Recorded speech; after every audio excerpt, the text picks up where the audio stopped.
Hello बच्चों, तो आज हम लोग एसी चैप्टर का लेक्चर 4 पढ़ने जा रहे हैं, जिसमें हम लोग पढ़ेंगे AC circuit containing only an inductor. यानी कि कोई एक एसी सर्किट होगा, उसमें सिर्फ और सिर्फ एक डिवाइस कनेक्टेड होना चाहिए और वो है इंडक्टर।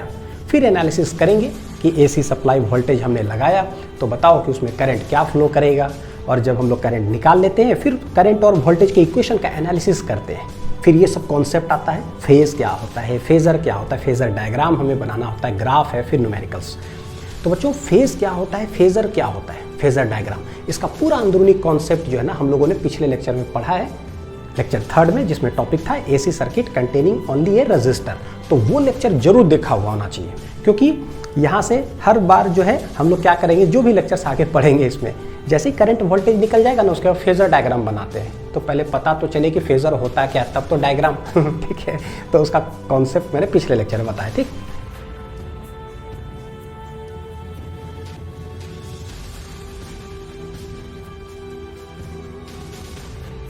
चलो स्टार्ट करते हैं। देखो क्या है, AC circuit containing only a pure inductor. तो सबसे पहले देखो एक टॉपिक देख रहे हैं यहाँ पर, प्योर इंडक्टर है। भैया ये प्योर इंडक्टर क्या है ना, तो एक छोटा सा झलक देख लेते हैं उसके बारे में, और उसके बाद यहाँ बताता हूँ। देखो इंडक्टर बोलते हैं ना बच्चों, इंडक्टर ऐसे, तो ये क्या है, एक समझो कि वायर का इस तरह से ना कॉइल बना हुआ है। क्या बना हुआ है, कॉइल। अब कोई भी अगर तार ले लोगे, तार को ऐसे ऐसे कर करके हम ना मतलब कॉइल टाइप से ऐसे बना दे, तो सोचो कि क्या होगा, तार है तो इसमें कुछ ना कुछ तो रेजिस्टेंस होगा ही, नहीं होगा कुछ ना कुछ, भाई वायर है, रेजिस्टेंस तो होगा ही होगा, ठीक है। इलेक्ट्रॉन्स फ्लो करेगा तो टकराएगा ही टकराएगा, तो यानी रेजिस्टेंस तो होगा। लेकिन जैसा ही यहाँ पर बोल देंगे ना कि प्योर इंडक्टर है, समझ में आना चाहिए कि इसका मतलब क्या होता है। तो pure inductor means it has negligible resistance, negligible resistance. देखो जीरो प्रैक्टिकली हो नहीं सकता, ये आइडियली हम लोग ना बोलते हैं कि ऐसे मान लेते हैं कि एजम्पशन है, एज्यूम करो कि लेट इट हैज क्या, नेग्लिजिबल रेजिस्टेंस, यानी रेजिस्टेंस इसमें है ही नहीं, ठीक है। क्या है, नहीं, कुछ नहीं है, तो उसको हम लोग बोलते हैं क्या है, प्योर इंडक्टर। तो प्योर इंडक्टर का मतलब क्या, ओनली इंडक्टेंस प्रॉपर्टी होना चाहिए इसमें। कौन सा प्रॉपर्टी होना चाहिए, इंडक्टेंस प्रॉपर्टी, ठीक है। तब हम लोग बोलेंगे क्या है भाई, ये प्योर इंडक्टर है। अच्छा ठीक, तो प्योर इंडक्टर में क्या प्रॉपर्टी होता है भाई, बोले कि सिर्फ इसमें इंडक्टर है का मतलब देखो क्या है, यह इंडक्टर, इंडक्टेंस को हम लोग क्या चीज से डिनोट करते हैं, एल से। क्या पढ़े हैं इलेक्ट्रोमैग्नेटिक इंडक्शन चैप्टर में, जो कि अभी हम लोग यहाँ पर यूज भी करेंगे, कि कोई भी इस तरह से अगर इंडक्टर हो, इसमें कोई चेंजिंग करंट पास करे, तो ये चेंजिंग करंट मतलब या तो इंक्रीज हो रहा हो या तो डिक्रीज हो रहा हो, ठीक है। अब ये इंडक्टर है इस तरह से, यानी कि तार में हम करंट पास करवा दिया ऐसे ऐसे, और ये करंट क्या हो रहा है, कांस्टेंट नहीं, इंक्रीजिंग करंट है, ठीक। तो करंट है ऐसे ऐसे ऐसे, करंट है ऐसे, तो पता है कि अगर करंट गोल हुआ तो उसके वजह से मैग्नेटिक फील्ड प्रोड्यूस होगा, और ये मैग्नेटिक फील्ड कुछ एरिया से पास करेगा तो मैग्नेटिक फ्लक्स कहला जाएगा। यानी कि हम कह सकते हैं कि देखो तार में करंट ऐसे फ्लो कर रहा है बच्चों, तो इसके वजह से मैग्नेटिक फ्लक्स होगा किधर, इधर हो जाएगा, और ये भी क्या होगा, इंक्रीज करेगा। क्यों, क्योंकि करंट ऐसे है तो उसके वजह से मैग्नेटिक फ्लक्स इधर, ठीक है। अगर करंट बढ़ रहा है तो भाई इसके वजह से मैग्नेटिक फ्लक्स भी क्या होते जाएगा, बढ़ते जाएगा, बढ़ते जाएगा, बढ़ते जाएगा, ठीक है। तो ये बढ़ रहा है, बढ़ रहा है, बढ़ रहा है। अब हम जानते हैं इंडक्टेंस जो प्रॉपर्टी होता है वो कहता ये है कि अगर किसी कॉइल से यानी इंडक्टर से अगर फ्लक्स चेंज किया तो भैया उसमें ईएमएफ इंड्यूस हो जाएगा। नाम में ही इसका काम छुपा हुआ है, इंडक्टेंस मतलब इंड्यूस होगा ठीक। तो अगर ये फ्लक्स इधर चेंज किया, इंक्रीज कर रहा है, तो इंड्यूस्ड वाला फ्लक्स इस साइड हो जाएगा, this will be induced flux. यानी कि इंड्यूस्ड फ्लक्स होगा कैसे, तो बोलते हैं एक ईएमएफ देखो इस तरह से यहाँ पर इंड्यूस हो जाता है बच्चों, जो इसको करेगा ओपोज, तो इधर ये बढ़ रहा है ना, उसको ओपोज करने वाला किस डायरेक्शन में हो जाएगा, इस डायरेक्शन में, और ये कहला जाता है क्या, इंड्यूस्ड ईएमएफ। तो जिसको कि मैं यहाँ पर ना इस लेक्चर में ई डैश से डिनोट कर रहा हूँ, ठीक। और ये होता कितना है, तो होता कितना है, तो उसके लिए यहाँ पर देखो एक चीज़, ईएमएफ जो इंड्यूस होता है वो होता है -d∅/dt है ना, मैग्नेटिक फ्लक्स, और -d/dt φb, phi equal to क्या होता है, एल आई लाई, एम आई माई, लाई माई चाय गाय, याद है, याद करवाए थे ऐसे करके। तो इंडक्टेंस है तो फाई इक्वल टू क्या हो जाएगा, एल आई लाई, एल होता है कांस्टेंट, चला जाएगा बाहर, तो माइनस एल चला गया, ये हो जाएगा डी आई बटे D T D T D T. तो ये हो गया देखो इंड्यूस्ड ईएमएफ का फॉर्मूला। ठीक है, तो सब याद भी करवाए हुए आप लोग है ना, माइनस एल डी आई बटे डी टी। तो भाई सिर्फ इंड्यूस्ड ईएमएफ ई डैश का अगर मैग्नीट्यूड की बात करें तो कितना होगा, तो मैग्नीट्यूड बोलोगे तो एल डी आई बटे डी टी हो गया मैग्नीट्यूड, यानी कि एल डी आई बटे डी टी करेंगे तो क्या है, वोल्टेज कुछ ना कुछ आएगा, लेट इट बी 2 वोल्ट। अब डायरेक्शन किधर होगा वो हम जानते हैं कि अगर इधर फ्लक्स चेंज हो रहा है तो अपोजिट डायरेक्शन में इंड्यूस होगा, तो डायरेक्शन ऐसा हो गया। ठीक है, और मैग्नीट्यूड लिख दो कि कितना होगा, तो इंड्यूस्ड ईएमएफ का मैग्नीट्यूड ऐसे ऐसे ऐसे ये हो जाएगा एल डी आई बटे D T D T D T. देख लो, यही है इंडक्टेंस प्रॉपर्टी, इसी का हम यूज करने जा रहे हैं। तो कभी भी कोई एक इंडक्टर कनेक्टेड होगा, समझ जाना कि करंट अगर जहां चेंजिंग करंट आना चाहिए, पॉइंट वाला बात, चेंजिंग करंट आना चाहिए। अगर कांस्टेंट करंट आया तो नहीं होगा। कांस्टेंट करंट का मतलब डीसी डीसी डीसी डीसी, उसमें कुछ नहीं। ठीक है, चेंजिंग करंट आएगा तब जाकर के ये इंडक्शन वाला प्रॉपर्टी होता है। और इंड्यूस होने का मतलब है कि भैया इसको करेगा ओपोज ओपोज ओपोज, रोकेगा रोकेगा रोकेगा इसको। ठीक, आओ अब इसी चीज़ का एप्लीकेशन यहाँ देखते हैं। मेरे पास है एक एसी सर्किट बना हुआ, एसी सप्लाई है। ये कैसा होता है, फ्लक्चुएटिंग वाला होता है, यानी कि E इक्वल टू क्या होता है, E naught sine omega T. जैसा पिछला लेक्चर में बताए थे कि भैया आगे के सारे लेक्चर में पहले EMF मान लेंगे equal to E naught sine omega T, और उसके बाद करंट निकालो कि क्या होता है, यही हमारा टारगेट है। ठीक, बोले कि किसी भी इंस्टेंट पर, सिंस ये वाला जो EMF है बच्चों, ये कैसा होता है भाई, फ्लक्चुएटिंग होता है। कैसा होता है, फ्लक्चुएटिंग, कैसे, साइन वेव की तरह फ्लक्चुएट करता है ऐसे ऐसे। इसका मतलब क्या है कि थोड़ा देर के लिए इधर होगा प्लस, इधर होगा माइनस, फिर धड़ाक से अगला हाफ साइकिल में क्या होता है, पलट जाता है, इधर माइनस इधर प्लस, फिर इधर प्लस माइनस, फिर प्लस माइनस, फिर प्लस माइनस, तो खट खट खट खट खट खट होते जा रहा है। 1 सेकंड में 100 बार ये खट खट खट खट ऐसे हो जाता है। ठीक है, तो बोलते हैं भाई हम फिजिक्स पढ़ेंगे कब, जब तुम ऐसे ऐसे होते जा रहे हो तो हम करंट कब निकालेंगे, 1 सेकंड में 100 बार हम कब पढ़े भाई। तो बोलते हैं रुको रुको रुको, 100 बार तुम फ्लक्चुएट कर रहे हो ना, let at any instant of time T, कहीं ना कहीं किसी न किसी डायरेक्शन में तो उसमें करंट फ्लो कर ही रहा होगा, या तो इधर या तो इधर, कोई ना कोई टर्मिनल पॉजिटिव नेगेटिव तो होगा ही। ठीक है, इसलिए हम लोग ये सब पढ़ते हैं eight any instant of time T, रोक दो उस टाइम में, और उसके बाद फिजिक्स पढ़ो, नहीं तो पढ़ ही नहीं पाओगे जितना फास्ट ये मूव करता है ऐसे ऐसे। ठीक, तो ये फ्लक्चुएटिंग वाला है। तो बोलते हैं क्या, let at any instant of time T. समझ में आया कि हम ऐसा क्यों स्टार्ट करते हैं ये लिखना ये रोक करके फिजिक्स पढ़ने के लिए, वरना हम पढ़ ही नहीं पाएंगे, पढ़ने ही नहीं रहेगा। Let at any instant of time T, EMF जो है वो कितना है, E naught sine omega T, this is equation number 1। और लेट उस इंस्टेंट पर ये है प्लस इधर, ये है माइनस, तो हमें पता है कि करंट इधर फ्लो करेगा, यानी कि इस डायरेक्शन में करंट फ्लो करेगा। कितना फ्लो करेगा हमें नहीं पता, लेकिन जो भी है ये भी होगा इंस्टेंटेनियस। तो ये जो I लिख रहे हैं ये कब लिख रहे हैं, eight any instant, eight any instant of time T पर इधर फ्लो करेगा। ठीक, अब सोचो ये करंट है कैसा, अगर इधर वोल्टेज है बच्चों ऐसे करके ना, प्लस इधर लगाओ, यानी क्या है, ये वाला इंक्रीजिंग, देखो प्लस अगर है मतलब क्या, बढ़ रहा बढ़ रहा बढ़ रहा बढ़ रहा बढ़, तो लेट इस समय जो ना करंट ये वाला कैसा है, इधर देखो इस साइड जब है ना इंक्रीजिंग करंट है, क्या हो रहा है, ये देखो करंट बढ़ रहा ऐसे। ठीक, तो ये बढ़ रहा बढ़ रहा बढ़ रहा बढ़ रहा बढ़ रहा, तो सोचो कि क्या होगा, इसके अंदर से फ्लक्स भी क्या होगा, इंक्रीज कर रहा होगा, और अगर इंक्रीज कर रहा होगा तो उसको करेगा क्या, ओपोज, क्या करेगा, ओपोज। तो ओपोज वाला इंड्यूस्ड EMF किधर सेटअप होगा, इस डायरेक्शन में, क्योंकि हमें पता है अगर करंट इंक्रीजिंग है तो इसके वजह से अंदर फ्लक्स क्या हो रहा होगा, ये देखो ये इंक्रीज कर रहा हो, तो उसको करेगा ओपोज, तो इंड्यूस्ड EMF जो हो जाएगा E डैश, मैग्नीट्यूड लिखते हैं यहाँ पर। ठीक है, कितना हो जाएगा, तो बोलेंगे एल डी आई बटे कितना हो जाएगा, D T D T D T, यानी कि कुछ लेट 2 वोल्ट 3 वोल्ट कुछ भी, लेकिन अपोजिट डायरेक्शन में। पता चल गया। और यहाँ पर है ये टर्मिनल प्लस, ये है माइनस, ये EMF है equal to E naught sine omega T, ऐसा कुछ होगा। ठीक है, तो let at any instant of time T equal to इतना इतना इतना, and current is increasing at that instant. Let उस समय करंट कैसा हो रहा है, इंक्रीज कर रहा है।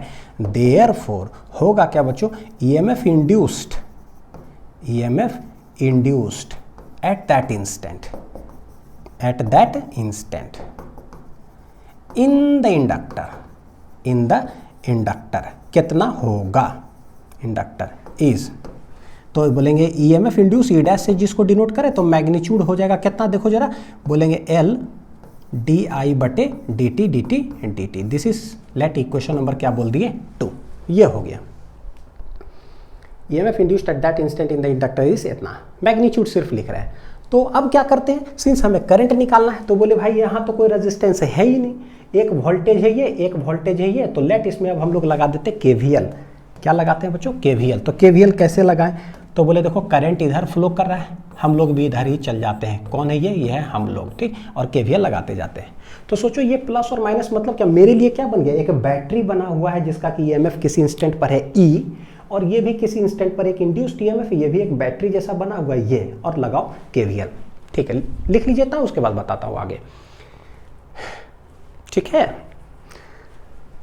तुमसे क्या चोरी है। टू अंडरस्टैंड, देखो जरा क्या कर रहे हैं, टू अंडरस्टैंड मैं आप लोग के लिए ये कर रहा हूं कि ऊपर जो है ना एक इंड्यूस्ड ईएमएफ समझो कि ऐसा है ई डैश मैग्नीट्यूड जो कि एल डी आई बटे डी टी है, और इधर जो है ऐसे हम लोग मान सकते हैं, देखो ये है ई डैश, ठीक है, और ये वाला है ई, क्योंकि प्लस माइनस, गौर करके देख लो एक बार जरा, ये प्लस माइनस है तो हम इसको एक बैटरी के रूप में रिप्लेस कर दिए। ये है ई, ठीक है, और ये है क्या है, देखो ये प्लस और ये माइनस जो कि ई डैश, प्लस माइनस जो कि ई डैश कितना है ये पता है, ठीक।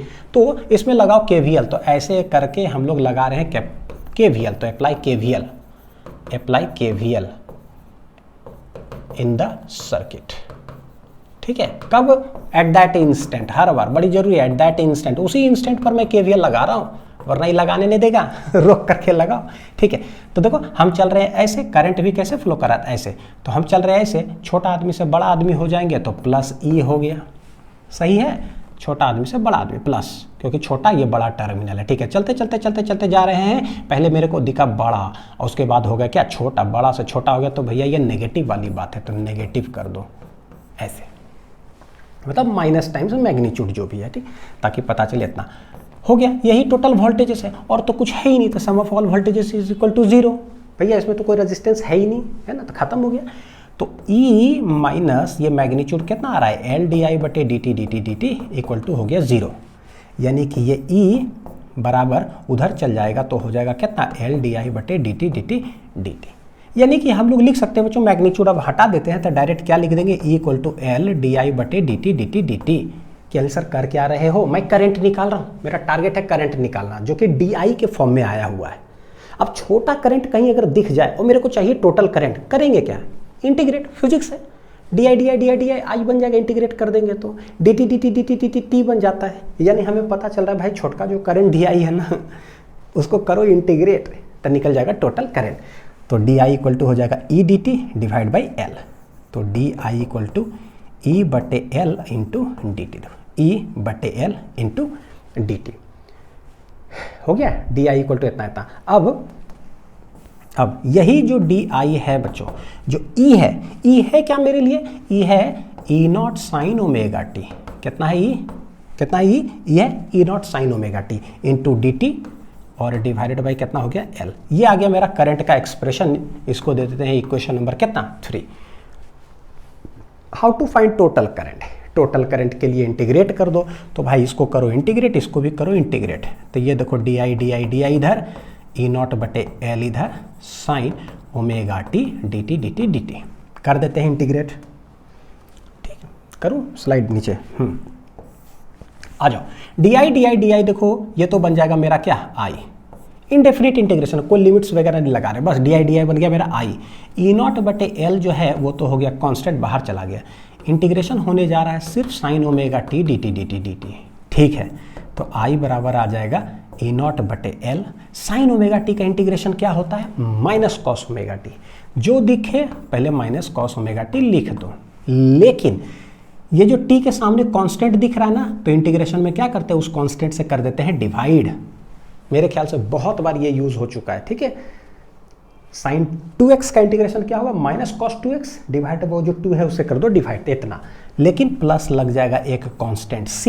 ये क्यों लगाएं, क्योंकि इनडेफिनिट इंटीग्रेशन है, देखो इसमें कोई लिमिट्स ही नहीं है, तो भैया एक कांस्टेंट c हमको ऐड करना पड़ता है। अब क्यों करते हैं ऐड, नहीं ऐड करेंगे तो क्या हो जाएगा, ये पूरा रीज़न बच्चों, ये बेसिक मैथमेटिक्स फॉर फिजिक्स में मैंने 15 लेक्चर टोटल अभी पढ़ा कर रखा है। उसमें इंटीग्रेशन जो है ना, आप देखोगे तो सारे रीज़न आपको दिखाई देंगे। अगर किन्हीं को जानना कि क्यों सी ऐड करते हैं, नहीं करेंगे तो क्या हो जाएगा, और करेंगे तो क्या हो जाता है, सब कुछ ठीक। तो वहाँ पर पढ़ा दिए, तो बस देख लीजिएगा, यूट्यूब में टाइप करिएगा इंटीग्रेशन फिजिक्स लिंक्स, खत्म। इंटीग्रेशन फिजिक्स लिंक्स, कोई भी चीज़ सर्च करना हो, टॉपिक टाइप करो, फिजिक्स लिंक्स यूट्यूब में लिख दो बच्चों, वीडियो आए, फास्ट फॉरवर्ड करके जैसे देखना आप देख लो, कॉन्सेप्ट क्लियर करते जाओ। तो मेरे पास ये करंट आ गया, क्या यही आंसर है क्या? तो हम लोग बोलते हैं कोई बात नहीं, रुकते हैं। कौन सा इक्वेशन नंबर हो गया ये, 4 की 5 है, 4 इक्वेशन नंबर हो गया ये 4, ठीक है। अब हम देखते हैं कि बच्चों ना ये i इक्वल टू ऐसा आया, क्या आया है, थोड़ा सा और इसको सेटिंग करके अच्छा से लिखने दो जरा एक बार। i इक्वल टू, ध्यान से देखना, minus E not divided by क्या है, omega L cos omega T plus क्या है सी, इसको बोलते हैं इक्वेशन नंबर 4, ठीक है। अच्छा से लिख दिए। अब देखो इस जो करंट आया हुआ है ना, ये कैसा करंट है, तो बोले टाइम डिपेंडेंट भी है, यानी फ्लक्चुएटिंग करंट है, एसी जैसा ही है फ्लक्चुएटिंग, लेकिन इसमें कांस्टेंट लगा हुआ है सी। भैया ये कांस्टेंट का वैल्यू क्या होगा, तो बोलते हैं क्या कि सिंस, देखो बड़ा अच्छा से रीजन समझना कि ठीक है, एक इंडक्टर लगा हुआ है और यहाँ पर सप्लाई कैसा है मेरा, एसी सप्लाई। ये जो एसी सप्लाई है यानी कि एसी सोर्स इसलिए बोलते हैं क्योंकि एक बैटरी ही तो समझ लो ऐसा है जो कि करंट क्या करेगा, यहाँ से ये भेजता है। तो बोलते क्या है, ये जो एसी सोर्स है ये कैसा है, तो बोलते हैं फ्लक्चुएटिंग वाला है। तो मैं अपना लैंग्वेज में जब भी बोलता हूँ ना बच्चों फ्लक्चुएटिंग का मतलब है कि साइन फंक्शन, ऐसा कुछ साइन फंक्शन है ये, है ना। फ्लक्चुएटिंग मतलब एक बार ऐसे एक बार ऐसे, खटाक खटाक खटाक खटाक, एक सेकंड में 100 बार ऐसे ऐसे होता है, तो इसको क्या बोलोगे, फ्लक्चुएटिंग, ठीक है। लेकिन पता है कि ऐसे डायरेक्ट ये लैंग्वेज लिख नहीं सकते हैं, डेरिवेशन अगर बोर्ड्स में आ जाए तो इसको सटीक क्या बोलते हैं, वो एनसीईआरटी का लाइन आपको बताता हूँ, ठीक। फ्लक्चुएटिंग का मतलब ये हो गया कि भैया ये जो ई है ना, वो है E not sine omega T. क्या है ये, ई नॉट साइन ओमेगा टी, ठीक है, सोर्स। तो इसको देखो कि ये कैसा बना हुआ है भैया, ऐसा, कैसा बना हुआ है, ऐसा ओमेगा टी, और ये वाला है ईएमएफ ई। तो बोलते हैं क्या ये जो वैल्यू है बच्चों, ये क्या है, this is E equal to 0। क्या ये जीरो लाइन है ये, तो इस जीरो लाइन के अबाउट ये वोल्टेज करता क्या है, कभी प्लस कभी माइनस, कभी प्लस कभी माइनस, कभी प्लस कभी माइनस, यानी plus minus plus minus plus minus ऐसा हो रहा है। तो हम लोग बोलते हैं क्या कि जो सोर्स है ना एसी का सोर्स, यानी बैटरी समझ लो, वो गजब है, फ्लक्चुएटिंग है, इट इज ऑसिलेट करना। ऑसिलेट मतलब एक बार प्लस माइनस, ये करता है oscillate about zero, it is oscillating. क्या करता है, ऑसिलेट कर रहा है। तो बोलता है कि अगर भाई कोई सर्किट में बैटरी का वोल्टेज कांस्टेंट नहीं है, अगर कांस्टेंट वोल्टेज होता तो पता है कि कांस्टेंट करंट निकलता, लेकिन भैया बैटरी जो लगा हुआ है ना, वही गजब है, ऑसिलेट कर रहा है, यानी कभी वोल्टेज इंक्रीज करता है फिर डिक्रीज करता है, इंक्रीज करता है डिक्रीज करता है, डायरेक्शन भी ऐसे ऐसे ऐसे ऐसे। तो इसका मतलब करंट भी क्या हो रहा है, वो सोचो, बैटरी से ही करंट निकलता है, बैटरी ही ऑसिलेट कर रहा है अबाउट इट्स जीरो वैल्यू, तो भैया करंट भी क्या करेगा, गारंटीड होगा कि ऑसिलेटिंग वाला ही होगा, वो कांस्टेंट करंट हो ही नहीं सकता है कि नहीं। इसीलिए बोलते हैं क्या, ये जो करंट आया है ना, इसका भी नेचर होना कैसा चाहिए, ऑसिलेटिंग ही होना चाहिए अबाउट जीरो। तो ये कोसाइन फंक्शन है, तो हमें पता है चाहे साइन वेव बनाओ बच्चों, चाहे साइन थीटा का फंक्शन बनाओ, ऐसा ऐसा है, देखो ऑसिलेट कर रहा है अबाउट जीरो वैल्यू, या कॉस थीटा का बनाओ, देख लो कॉस थीटा स्टार्ट ऊपर से होता है, ऊपर से ऐसे ऐसे ऐसे, देखो ये भी क्या कर रहा है, प्लस माइनस ऑसिलेट कर रहा है कि नहीं, प्लस माइनस ऐसा। यानी चाहे साइन फंक्शन हो चाहे कोसाइन फंक्शन है, it is oscillating about zero value. तो बोलता है क्या, ये भी ऑसिलेटिंग नेचर का होना चाहिए, इसमें कोई कांस्टेंट टर्म नहीं आना चाहिए, लेकिन यहाँ आया हुआ है सी, भैया ये कांस्टेंट हो ही नहीं सकता है, हेंस बोलते हैं this constant value will be क्या, जीरो। क्या ये रीजन समझ में आया कि बैटरी ही ऑसिलेटिंग का है, तो भैया उसे जो करंट निकलेगा वो कांस्टेंट कैसे निकलेगा, निकलना उसी से है, ठीक। तो वो भी कैसा होगा, ऑसिलेटिंग नेचर, ठीक। तो इस लाइन को हम यहाँ लिखते हैं, वरना जो है ना हाफ मार्क्स चला जाता है। बोलते हैं कि सिंस द या डायरेक्ट ऐसे लिखो, since the AC source EMF is oscillating about zero, so the current so the current that will sustain in the circuit, मतलब सर्किट में करंट किस में फ्लो करता है बच्चों, उसके लिए सर्किट चाहिए है ना, उसके लिए सर्किट चाहिए। तो the current that will sustain मतलब जो रहेगा सर्किट में, that will sustain in the circuit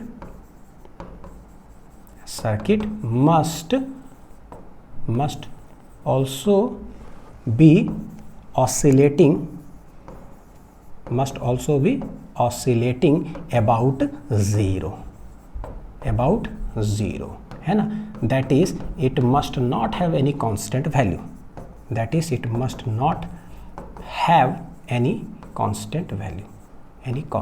उसमें कोई कांस्टेंट वैल्यू नहीं होना चाहिए। देयरफॉर क्या बोल देंगे, वो जो C आया है वो बन क्या जाएगा बच्चों, 0। इक्वेशन नंबर हो जाएगा क्या 5, क्या हो जाएगा 0। हेंस वो वैल्यू वहां पर पुट करो और करंट का एक्सप्रेशन निकालते हैं। देयरफॉर करंट हो जाएगा कितना, माइनस E0 बटे omega L cos omega T, यही मेरा आ गया क्या आंसर। इक्वेशन नंबर हो गया क्या 6। देखो माइनस E0 बटे omega L cos omega T, ऐसा ये आंसर आ गया।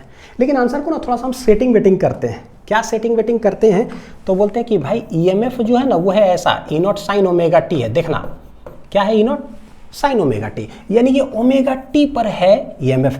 तो ओमेगा T को ना बच्चों हम एक रेफरेंस लाइन मान लेते हैं। क्या मानते हैं इसको, रेफरेंस लाइन, कि भाई ये है ओमेगा T। दो ही आदमी है, एक है करंट एक है वोल्टेज।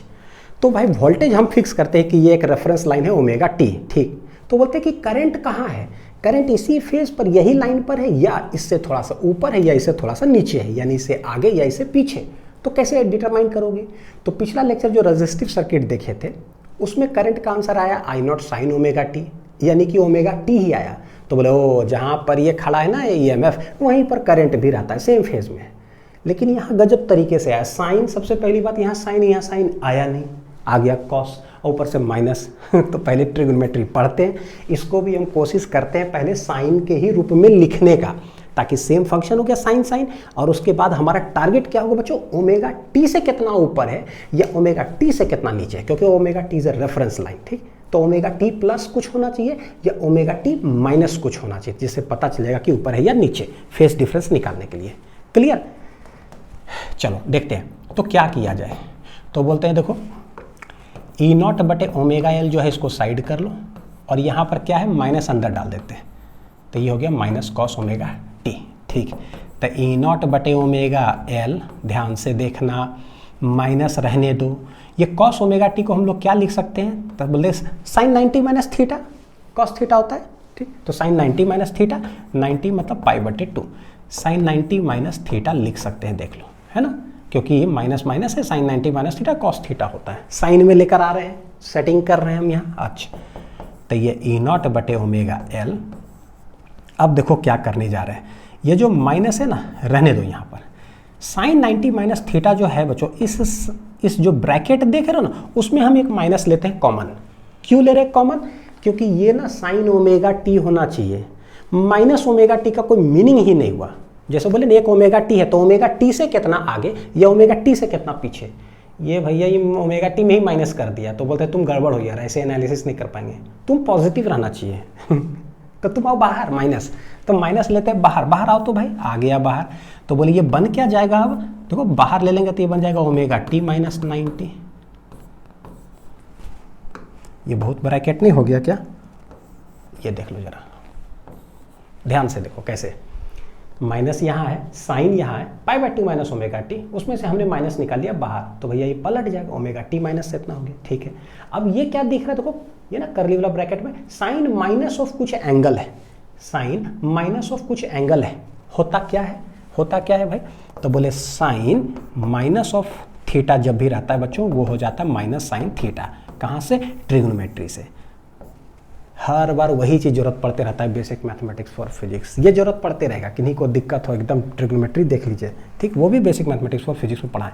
तो साइन माइनस थीटा, तो माइनस आ जाएगा बाहर। तो देखो E0 बटे ओमेगा L माइनस है, साइन माइनस थीटा, एक माइनस और बाहर आ जाएगा, तो बन जाएगा साइन ऑफ थीटा। थीटा क्या है मेरा, ओमेगा T माइनस पाई बटे 2। Minus minus becomes plus. लिख लो, फिर अगला लाइन लिखता हूं। मेन होता है ये फिजिक्स समझना, एक बार समझ में आया फिर सब ठीक है। तो ई नॉट बटे omega L minus minus plus, ठीक है। तो ये हो गया साइन ओमेगा टी माइनस कितना आ गया 90 डिग्री। दिस इज बच्चों हो गया देखो करंट का एक्सप्रेशन। अब ई मेरा क्या है, E not sine omega T, तो ये है साइन ओमेगा टी माइनस 90। तो पता चलता है ओहो हो, जहां पर ईएमएफ खड़ा होगा ना साइन ओमेगा टी, वहां से 90 डिग्री नीचे यानी पीछे होगा कौन, करंट। तो करंट लैग करेगा बिहाइंड द वोल्टेज, वोल्टेज आगे रहने वाला है। ठीक, बताता हूं अभी। तो ये देखो जरा क्या है, अगर हमको पता है बच्चों, इधर सब रफ लिख रहा हूं, बहुत सारा रफ की जरूरत पड़ता है। करंट होता क्या है, voltage divide by resistance in general.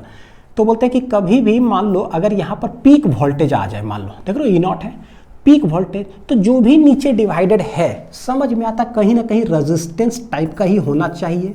नहीं, रेजिस्टेंस टाइप का ही होना चाहिए, यानी कोई ओपोज करे रुकावट दे, ऐसा कुछ नीचे होना चाहिए। और अगर ये पीक वोल्टेज है तो पता है कि peak voltage divided by resistance वो पीक करंट हो जाएगा, है कि नहीं। ये रफ वर्क है भैया इधर समझाने के लिए। तो कभी भी पीक वोल्टेज डिवाइडेड बाय पता नहीं क्या लिखा हुआ ओमेगा एल, लेकिन तुम जो भी हो ना तुम करोगे ओपोज ही। तो बोले इस सर्किट में कोई है ओपोज करने वाला, पता है करंट बढ़ता है, फ्लक्स चेंज होता है यानी इंक्रीज करता, उसको करता है ओपोज, इंड्यूस्ड ईएमएफ, यानी है कोई ना कोई ओपोज करने वाला।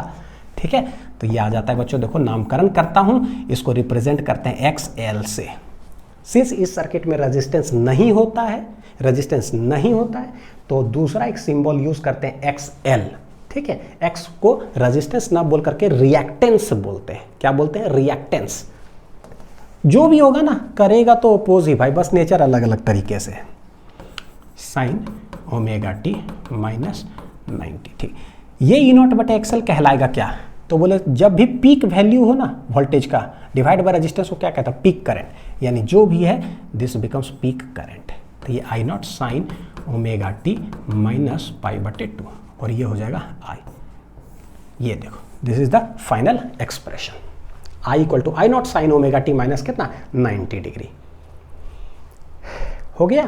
तो यहां से एक जो एक्सप्रेशन आया भाई एक्सएल जो हमने लिखा ये क्या है, तो बोलते हैं एक्स ना बच्चों, एक्स को बोलते हैं रिएक्टेंस, सिर्फ एक्स हो रिएक्टेंस। अभी बताऊंगा पूरा डिटेल। एक्स एल लग गया ना, एल मतलब इंडक्टर के लिए लगा है, तो ये कहलाता है इंडक्टिव रिएक्टेंस, इंडक्टिव रिएक्टेंस। ठीक है, यहां पर एक्सएल का फॉर्मूला क्या है, ओमेगा एल आया है, ओमेगा एल। और ओमेगा क्या होता है, फिर रफ वर्क में ओमेगा होता है 2 पाई बटे टी, तो 2 पाई तो ठीक है, 1 बटे टी को कह देंगे फ्रीक्वेंसी, तो ओमेगा हो जाता है कितना 2 पाई एफ।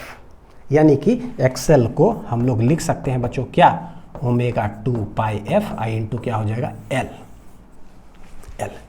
अच्छा, ये सब पता चल रहा है। देखो ये है वोल्टेज, नीचे बोले जो भी होगा रेजिस्टेंस टाइप का ही, तो ठीक है रेजिस्टेंस नहीं है, नया नाम हो गया इंडक्टिव रिएक्टेंस, लेकिन इसका एसआई यूनिट ओम ही होता है। क्या होता है इसका एसआई यूनिट, ओम। तो यहां पर कहीं हम लोग लिख लेते हैं कि एसआई यूनिट ऑफ एक्सएल ये होता है OHM, ओम, एकदम बिल्कुल सेम जैसा। तो इसको भी साइड में लिख लेते हैं। तो ये था मेरा टारगेट जो कि कंप्लीट हुआ कि हमने वोल्टेज लगाया equal to E not sine omega T, मेरा करंट आ गया I not sine omega T minus कितना पाई बटे 2। ठीक है, चलो बच्चों रिजल्ट्स जरा देखते हैं इंडक्टिव सर्किट के लिए क्या हुआ। तो E equal to E not sine omega T पहले हम लगा दिए, मेरा एक्सप्रेशन आ गया I equal to I not sine omega T minus pi बटे 2। तो अगर इसमें हम बात करें कि भैया इसका फेज क्या है, तो फेज है φ1, देखो क्या है ओमेगा टी बोल देते हैं। इसका फेज क्या है, फेज मतलब होता है एंगल, तो बोले कि इसका फेज φ2 देख रहे हैं, तो यह है ओमेगा टी माइनस कितना है 90। तो इन दोनों में कौन है आगे कौन है पीछे, तो बोले कि अगर रेफरेंस लाइन में बनाऊं ओमेगा टी यहाँ, तो इस जगह पर देखो ओमेगा टी पर कौन खड़ा है, ये है ईएमएफ। ये कहाँ खड़ा है भैया, ओमेगा टी माइनस 90 डिग्री। तो ये ओमेगा टी यहाँ पर 90 डिग्री माइनस 90, यानी कि नीचे कर दो यहाँ। ठीक है, तो यहाँ खड़ा हो जाएगा कौन, करंट। तो ये जगह कहला जाएगा ओमेगा टी माइनस 90। क्या क्लियर हो रहा है बढ़िया से, जहाँ पर ईएमएफ खड़ा है ना उसे 90 डिग्री पीछे कर दो नीचे, तो वहाँ पर खड़ा होता है करंट। यानी कि कौन है आगे कौन है पीछे, तो बोले ये है भैया आगे, लाइन में आगे खड़ा है, ये थोड़ा सा पीछे खड़ा है। पीछे खड़ा है।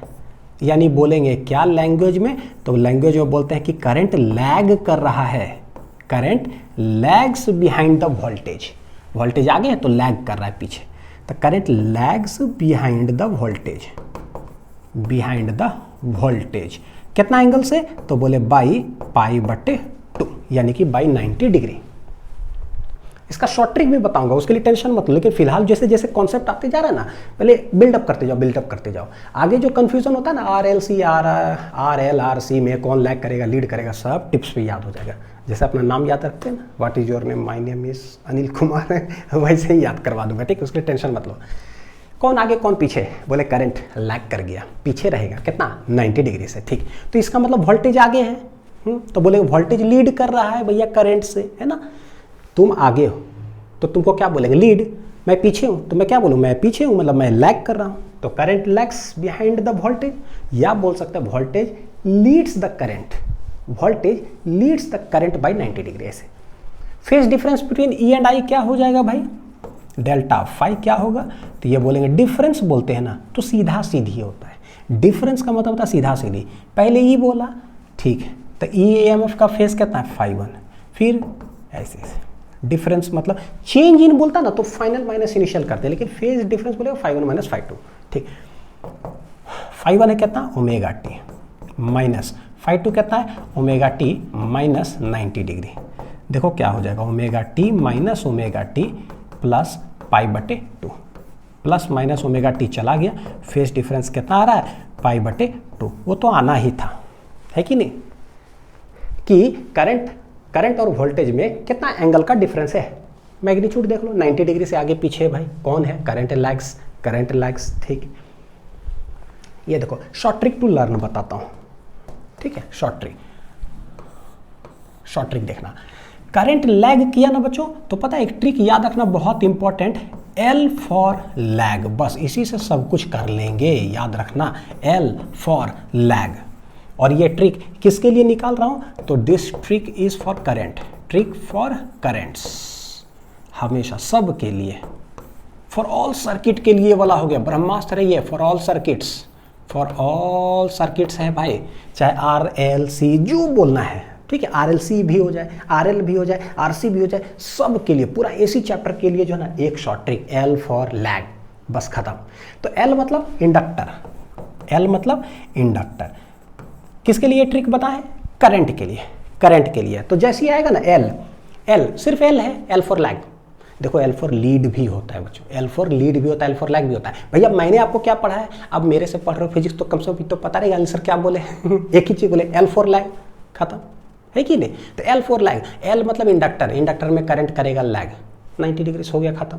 तो कैपेसिटर में क्या करेगा, L फॉर लैग है, L में ना करंट लैग करेगा, तो कैपेसिटर आ जाएगा तो क्या हो जाएगा, लीड कर जाएगा उल्टा, क्योंकि ट्रिक तो हमने सिर्फ एक ही बनाया है, L फॉर लैग खत्म, बस हो गया। तो देखो L फॉर लैग करंट, भाई जहां पर ये वोल्टेज रहेगा उसे 90 डिग्री पीछे कर देना, लैग करा देना, हो गया।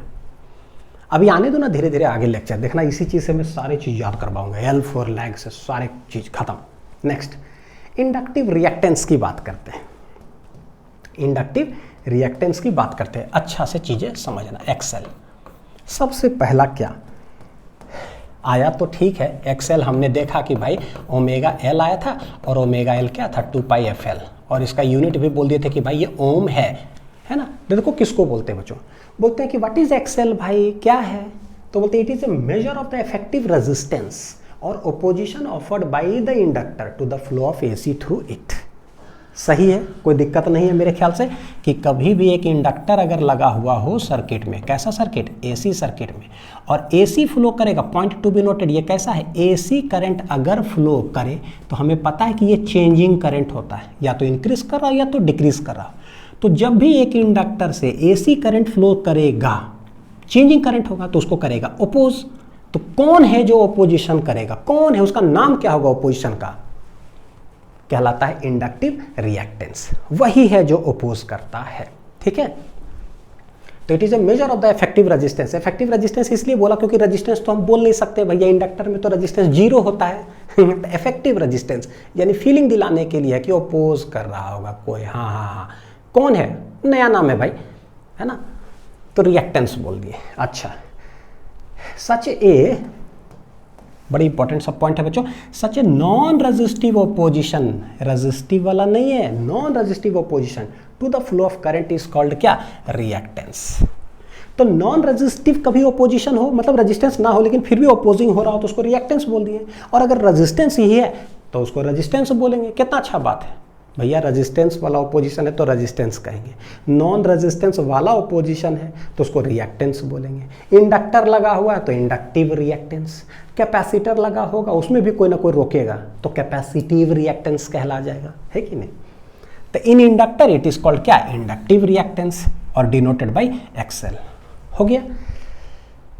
तो यहाँ जो एक्सएल बराबर जो आया ना बच्चों ओमेगा एल, या एक्सएल यहीं पर अगर बोल दे कि कितना है 2πfl, 2πfl, तो यहाँ देखो एक्सएल वर्सेस अगर ओमेगा बोलेंगे तो कैसे हो जाएगा, डायरेक्टली रिलेशन हो जाता है। जितना ज़्यादा एंगुलर फ्रीक्वेंसी होगा उतना ज़्यादा क्या होगा, ये होगा ओपोजिशन, ठीक है। और एक्सएल यहाँ पर फ्रीक्वेंसी से अगर देखें तो वो भी क्या हो जाएगा, directly proportional to the frequency. भाई ओमेगा 2πf ही तो होता है। फ्रीक्वेंसी मतलब क्या, ऐसे खाट खाट खाट खाट खाट खाट, अब खाट खाट तुरंत जितना ज्यादा फ्रीक्वेंसी होगा इसका मतलब क्या, चेंज इन करंट बहुत फास्ट हो रहा है, नहीं धड़ाक धड़ाक धड़ाक धड़ाक धड़ाक। भैया जितना ज्यादा चेंज होगा ना उतना ज्यादा ईएमएफ वो फ्लक्स चेंज करेगा, फ्लक्स चेंज करेगा ना ईएमएफ इंड्यूस होगा, यानी उतना ही ज्यादा ओपोजिशन हो रहा है। तो जितना ज्यादा खट खट खट खट खट खट चेंज करते जाओगे दन दन दन दन दन, भैया ओपोजिशन भी नेक्स्ट लेवल से होगा। ये तीनों का तीनों पॉइंट लिखा हुआ होना चाहिए कॉपी में, ठीक। चलो नेक्स्ट देखते हैं। देखो ये ग्राफ जनरली 1 मार्कर में ना पूछता है और कंपटीशन में तो 4 मार्क्स में आ ही जाता है, विच ऑफ द फॉलोइंग करके ग्राफ सही है। एक्सएल वर्सेस फ्रीक्वेंसी, अभी हमने देखा XL directly proportional to the frequency होता है। भैया डायरेक्टली मतलब एक्सएल बना हुआ वाई एक्सिस में तो ये वाई हो गया, फ्रीक्वेंसी बना हुआ एक्स एक्सिस में तो फ्रीक्वेंसी की जगह एक्स लिख दिया। Y directly proportional to X, proportionality हटाओ, एक कांस्टेंट लगेगा स्लोप, यानी y equal to M X, Y equal to M X straight line हो जाता है passing through origin, passing through origin. और यहीं से देखो बच्चों पता चल जाता है ये कौन सा जगह है, ये है फ्रीक्वेंसी जीरो। क्या है, फ्रीक्वेंसी जीरो। तो जिस जगह पर जीरो फ्रीक्वेंसी है वहां पर ओपोजिशन क्या है, कुछ नहीं, जीरो जीरो। यानी फ्रीक्वेंसी जब जीरो होता है ना तो एक्सएल क्या आ रहा है बच्चों, जीरो। भाई कौन सा ऐसा सिग्नल होता है फिजिक्स में जिसका फ्रीक्वेंसी जीरो होता है, फ्रीक्वेंसी ही ना हो। डीसी, डीसी, डीसी कैसा होता है, कांस्टेंट करंट होता है, एक ही तरफ फ्लो करता है। DC, DC current electricity chapter, एक ही तरफ करंट फ्लो करते रहता है, एक ही तरफ। भैया उसमें तो कोई फ्रीक्वेंसी है ही नहीं, पलटता तो है ही नहीं। जब नहीं पलटता है फ्रीक्वेंसी जीरो, तो जब भी फ्रीक्वेंसी जीरो होगा यानी कि डीसी करंट की बात करता है। डीसी करंट में एक इंडक्टर क्या करेगा, कोई रुकावट नहीं, नो रुकावट। तो जब डीसी आए रुकावट ही नहीं है, डीसी आता है प्यार से इंडक्टर बोलेगा आ जाओ आ जाओ आ जाओ, जिधर जाना है चले जाओ, कोई दिक्कत नहीं है कोई रुकावट नहीं है। और यहाँ पर XL directly proportional to omega, तो बोले कि भैया ओमेगा देखो Y directly proportional to X, हो गया खत्म।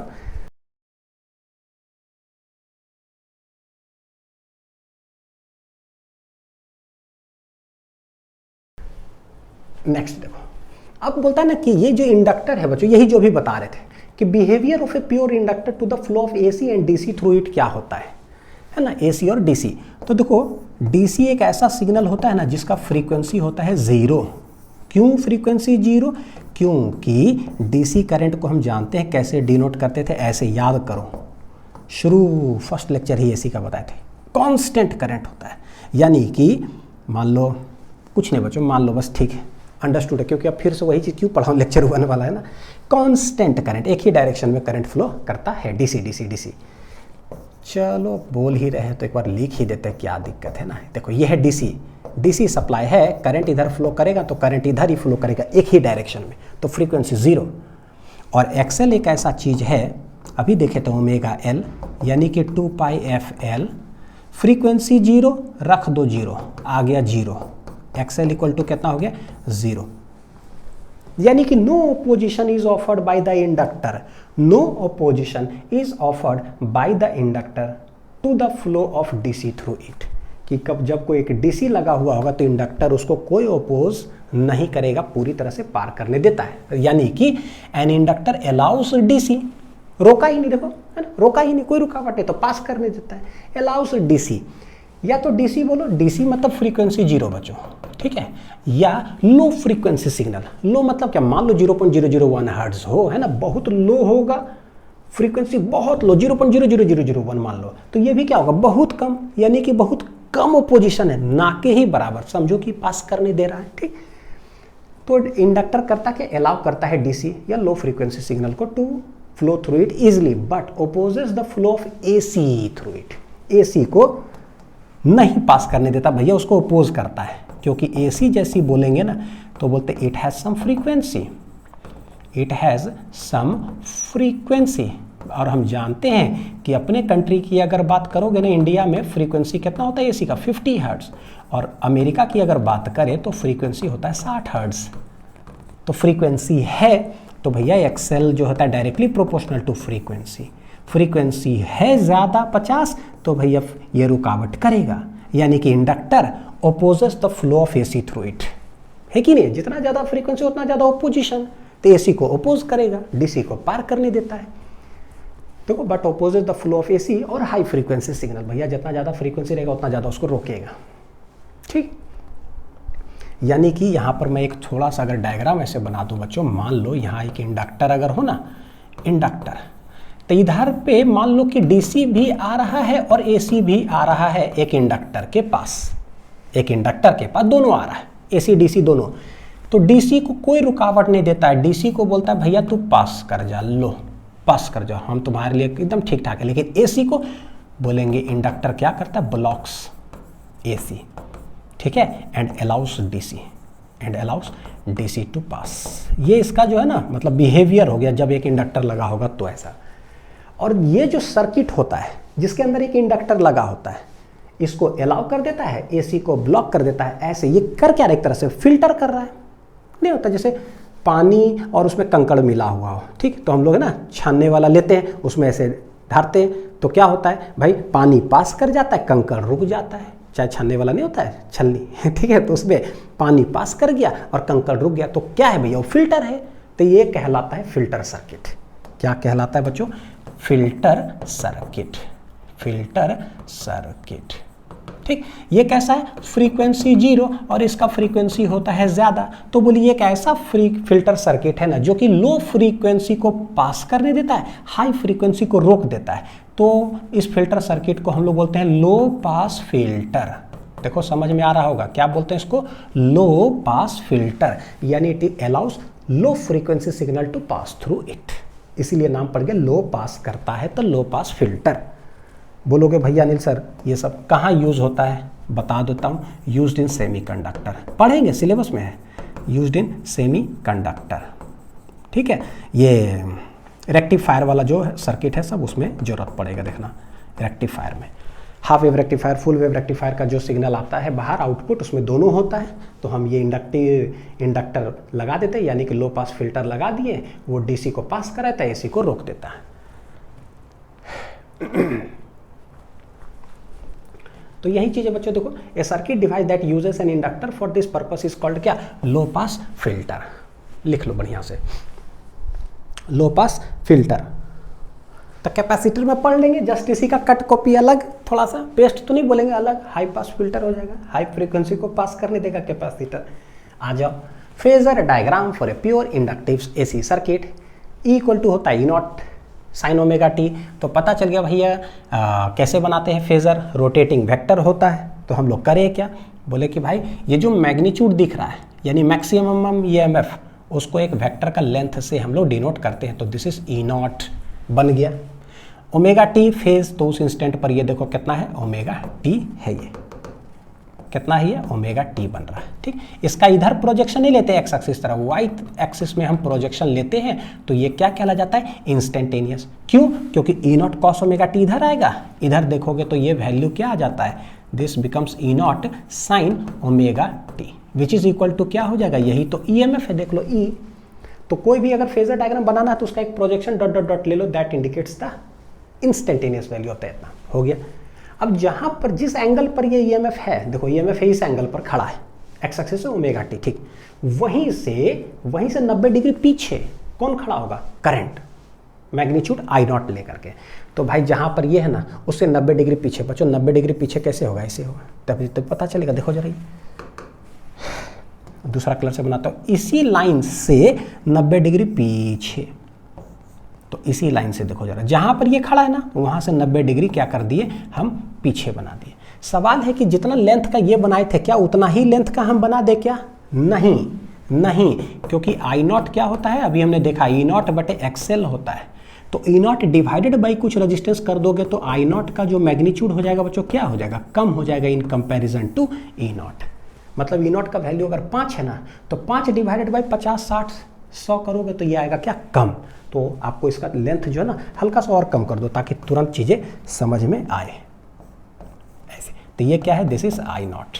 तो इसका फिर प्रोजेक्शन अगर हम वाई एक्सिस में लेंगे तो ये क्या दर्शाएगा, इंस्टेंटेनियस ये आई दर्शाएगा। ठीक है, तो यहाँ से लेकर के यहाँ तक जो होगा प्रोजेक्शन इधर लेने वाले हैं, तो अब डायरेक्ट लिख देंगे क्या है ये बतला रहा है I not sine omega T minus pi बटे, ये लेंथ इंस्टेंटेनियस वाला बता रहा है ये, है ना। वही जैसे प्रोजेक्शन इधर लेते हैं तो ठीक एक्स एक्सिस में ना लेकर के वाई एक्सिस पर प्रोजेक्शन लो तो ये हो गया। तो this becomes phasor diagram.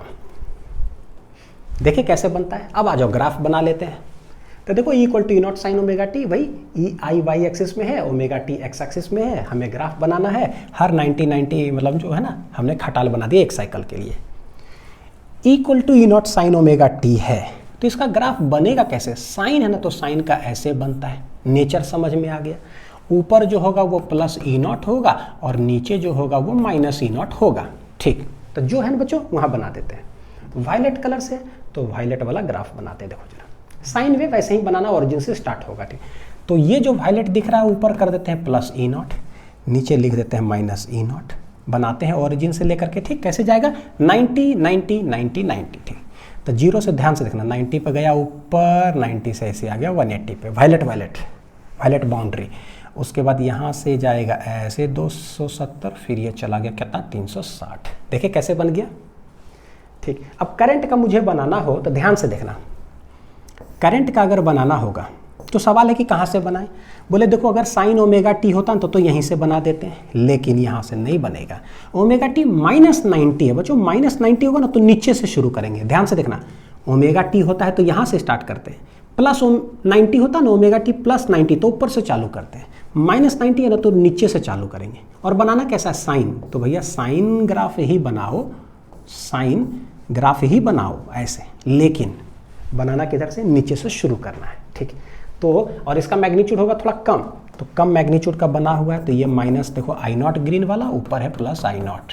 E not के कंपैरिजन में थोड़ा कम मैग्नीट्यूड बना दिए, ग्राफ बना दो। माइनस 90 का मतलब शुरुआत नीचे से करेंगे यहाँ से। देखो कैसे मैं बनाऊंगा, सबसे पहले यहाँ से जाएगा 90, पता है पहले ये बना ले ताकि पता चले कर्वेचर ऐसे जाना चाहिए, नहीं तो क्या ना ऐसे खींच देंगे गड़बड़ हो जाएगा। कर्वेचर ऐसे, ठीक है। तो ऐसे 90 के बाद ये 180 के बाद 270 और 270 के बाद ये 360, एक साइकिल का। तो ऐसे ग्राफ बन जाता है। देखे बन गया। ठीक है, तो ये ई आई वर्सेस क्या है, ओमेगा टी का ग्राफ।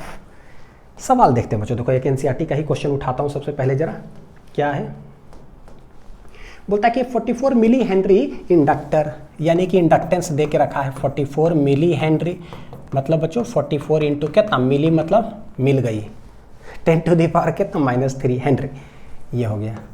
बोलोगे सर यहाँ पर 44 इस स्टाइल से लिखते हो, वहाँ पर 44 उस स्टाइल से लिखते हो, चलो एक ही स्टाइल में।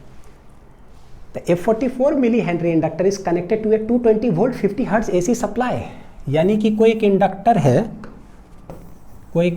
है उसको एसी सप्लाई के साथ क्या कर दिया गया, कनेक्ट कर दिया गया। एल दे के रखा है और ये 220 वोल्ट 50 हर्ट्ज सप्लाई। ठीक है, बोलता है क्या determine the RMS value of the current in the circuit. RMS value क्या होगा, कोई बात नहीं निकालते हैं। तो भाई ये जो है दिया हुआ वोल्टेज वो क्या है बच्चों, सिखाए थे जो भी वोल्टेज रहता है ना वो क्या है, VRMS है एक्चुअली। क्या ये VRMS, चाहे VRMS लिखो चाहे ERMS लिखो, जो हैबिट है रहे वही लिखो, कोई दिक्कत नहीं चलेगा। ERMS तो बोलेंगे भाई ERMS जो है ना मेरे को दे के रखा है क्या, वो है 220 वोल्ट। हमें चाहिए क्या, RMS value of the current. IRMS हमसे पूछा जा रहा है, क्या होगा। तो बोले कि देखो इसके पीछे जो कॉन्सेप्ट है बच्चों ना, ये देखना जरा। I इक्वल टू हम लोग लिखते हैं ना V/R रेजिस्टेंस के लिए, ठीक है। यहाँ देखना जरा इंडक्टेंस से, अगर ये मैं बोलूँ पीक ना, तो ये वाला भी हो जाएगा पीक, तो चला कोई दिक्कत नहीं, पीक पीक। अच्छा, अगर ये मैं बोलूँ IRMS, तो यहाँ पर हो जाएगा कितना ERMS, तो डिवाइड बाय रेजिस्टेंस, तो ये भी सही, ये भी सही। लेकिन जब इंस्टेंटेनियस कभी लिखना हो ना, याद रखना, अगर ये इंस्टेंटेनियस होगा, ये वाला भी इंस्टेंटेनियस होगा, then this is only valid when, then this is only valid when they are in same phase, when they are in same phase। अगर सेम फेज में हुआ, ये भी ओमेगा टी ये भी ओमेगा टी, तब तो ठीक है, तब लिखाएगा। लेकिन अगर they are out of phase तो भाई नहीं लिखाएगा, इंस्टेंटेनियस वाला नहीं लिखाएगा, लेकिन ये दोनों हमेशा सही होगा, ठीक है। This is only valid when they are in same phase. Inductor के लिए अगर हम देखना चाह रहे हैं, इंडक्टर के लिए देखो, इंडक्टर के लिए तो कौन कौन सही हो जाएगा देखना। सबसे पहला अगर बोलेंगे पीक, तो पीक ये सही है। अगर बोलोगे IRMS, तो भैया ये हो जाएगा ERMS डिवाइडेड बाई XL, ये भी सही। लेकिन तीसरा क्या I equal to E divided by XL, ये सही है क्या, सही है क्या? नो, दिस इज गलत। क्यों? Because here this is wrong. क्यों? because I and E are out of phase, they are not in same phase by। एक है साइन ओमेगा टी, एक है ओमेगा टी माइनस 90, तो एक कहीं और, तो भैया ये वाला इक्वल नहीं होगा बच्चों। बड़ी इंपॉर्टेंट चीज, वेरी इंपॉर्टेंट है, छोटा छोटा चीज है, लेकिन जो है ना गलती होता है स्टूडेंट से, तो ध्यान देना। लिखूंगा, अब हमसे IRMS पूछा है तो ये वाला लिख देगा, कभी पीक पूछेगा तो पीक वाला लिख देंगे, ये दोनों हमेशा वैलिड है। आ जाओ, क्या पूछा भैया, RMS value of the current, हाँ तो ठीक है। ये IRMS क्या हो जाएगा, तो बोले ERMS डिवाइडेड बाई XL, खत्म। ERMS डायरेक्टली देके रखा है 220, XL चाहिए हमें, XL कहाँ लिख दूँ, यहाँ लिख देते हैं। XL होता कितना है, ओमेगा L, ओमेगा होता है 2πfL, ओमेगा 2πf होता है, L उधर लगा हुआ है, ठीक है। तो 2πf, अच्छा ओमेगा कहीं दिया हुआ क्या, ओहो बच्चों फ्रीक्वेंसी देकर रखा है, देखो 50 हर्ट्ज, तो फ्रीक्वेंसी यहाँ लिख देता है कितना 50।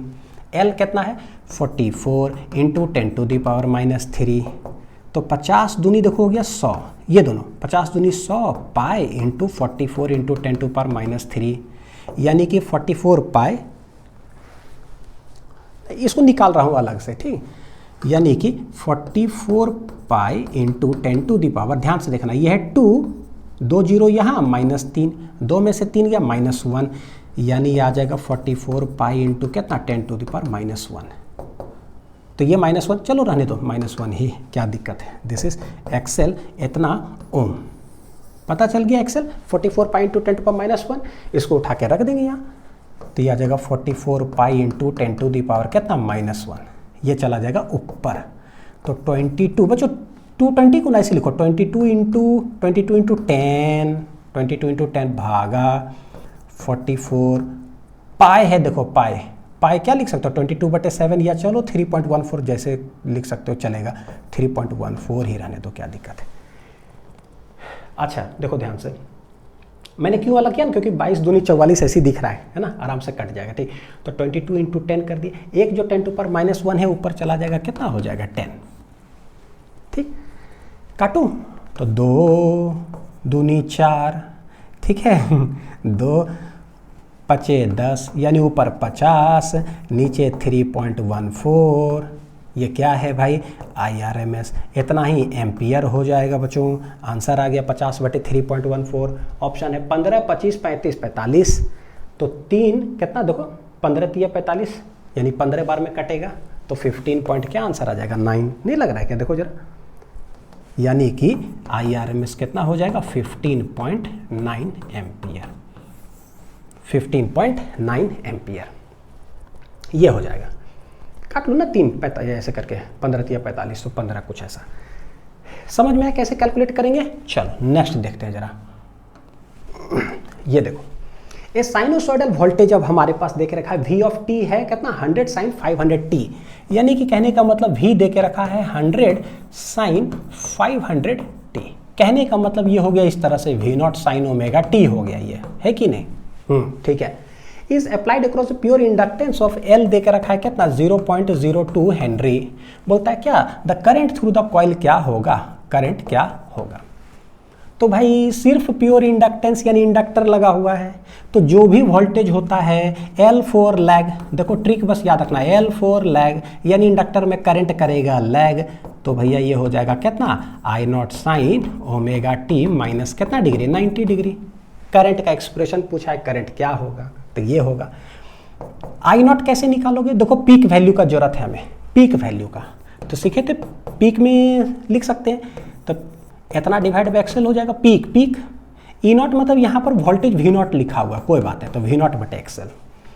वी नॉट कितना है दिख रहा है देखो 100 है ना वी नॉट, तो वी नॉट हो गया 100। एक्सेल कितना हो जाएगा, एक्सेल होता है ओमेगा एल, तो लिखते जाओ निकालते जाओ। ओमेगा कितना है, ओमेगा टी यानी कि 500, तो ओमेगा हो गया 500। एल कितना है 0.02, तो बच्चों ये चला गया तो ऊपर हो जाएगा कितना 100। तो देखो 1 2 चला गया, ये बचा है 2, तो 2 कटेगा तो कितना आ जाएगा 50, यानी कि आई नॉट आ रहा है कितना 50 एम्पियर। कितना आ रहा है 50 एम्पियर। 100 डिवाइड बाई 500 इंटू 0.02, ये गया डेसिमल तो गया 100, ठीक है।